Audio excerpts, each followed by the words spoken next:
Ilang saglit pa ibinigay na ni Kuya ang hudyat para simulan ang task ni Fairy Hugot Mother. Ayan. Bunot tayo, tapos basahin ko. Aray ko,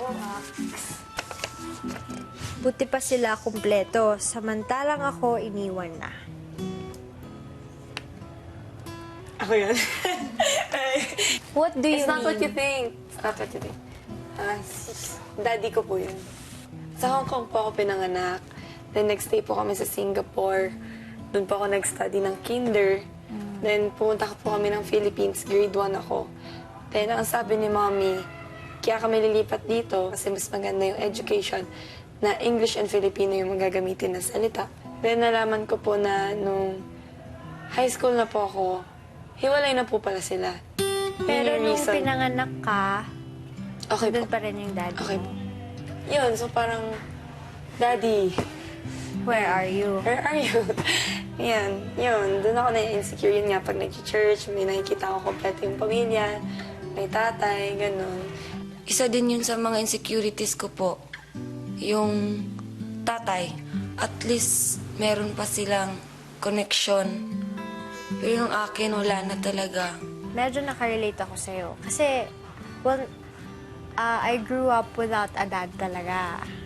Yung mom and dad ko, nag-separate na sila bago pa ako panganak. Ikaw, maswerte ka pa na nakilala mo yung daddy mo. Maswerte ka na yung nanay mo is still there for you.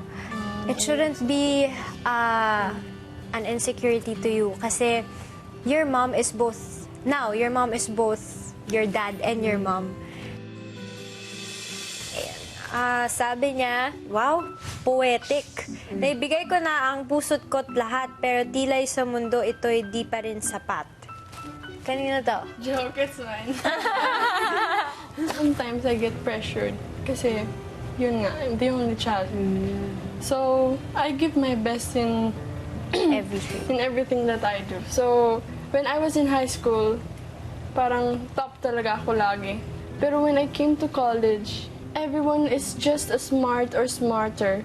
I get you. Kasi nga pag isa ka lang, lahat ng attention nasa'yo. You have to take it easy on yourself. Umiikot yung mundo. So, once you're on top, mawawala din. Pero kaya namang bumalik. Ikaw naman. Number 1. Minsan, kailangang magtira ka para sa sarili mo dahil para sa bandang huli, hindi ka nasasaktan ng bonggang-bongga. Ate Maymay na. Number 2, hindi kailangang maging perpekto o magandang katawan para mapansin ka. Pinayuhan mo ba sarili mo? Explain mo kung bakit mo pinayuhan yung sarili mo. Opo, kasi explain mo naka-experience pa ako ng relationship po. talaga? Opo, serious ako. Serious din siya, kaso nagbago siya. No, wala. Paano nagbago? Dahil sa side niya po na ayaw sa amin. Yung parang, Kasi nga pag nagbigay ka ng buong buo na pagmamahal, it takes time bago mo makalimutan talaga yung tao. di ba pareha sa'yo ni, ni ano, ni... Yun na yun. Oo, huwag mo na ituloy. Balikan mo kung paano kayo naghiwalay. Tapos kung makikita mo na hindi naman ikaw yung may kasalanan, hindi naman dahil sa'yo kung bakit kayo naghiwalay, marirealize mo din na you deserve better. Maliban sa pag-ibig, si Maymay may maliit din problemang hinaharap. O yung number 2, explain mo. Sabi mo, hindi kailangan maging perfecto, magandang katawan. Kasi wala akong boobs, mama. Yung ganda naman at iba-iba yan eh. Merong maganda yung mukha, tapos merong namang maganda yung katawan, sexy, tapos meron namang ma-appeal kasi dahil sa personality nila. Yung parang marunong kang humarap sa tao. Oy, si ma'am, oy, si ma'am, oy, si ma'am, Hindi oy, si ma'am. nga! O bakit ikaw yung napili ng mga lucky celebrity housemates? Kasi ikaw yung tumatak sa amin. Thank you, ma'am. Ayun. Ang pagkabalbon ko ang nakakapagpa-unique sa akin. Yours? Yeah. Actually, it's ruined my insecurity ever since.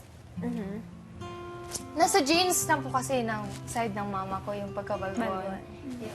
Para po sinasabi nila na something like, nagbibinata ka na ba, ganyan, babae ka ba talaga o lalaki, or yung worst talaga is pinaglihi ka ba ng unggoy, ganyan po. So, Yeah, na-surprise po ako kay Vibri. Akala ko she's okay about being here, pero hindi pala.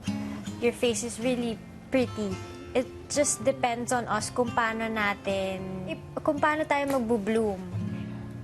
Siyempre, as a girl, it's part of, grooming yourself.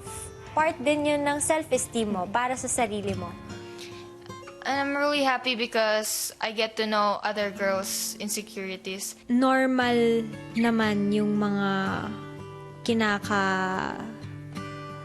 hugot nila. I felt that way din po nung kaedad ko po sila. Depende na lang po talaga kung anong gagawin mong paraan para at least mabawasan yung insecurity mo. Hi mga kapamilya! Be updated with the Pinoy Big Brother housemates by clicking the subscribe button and watch all the latest videos by clicking the I button above.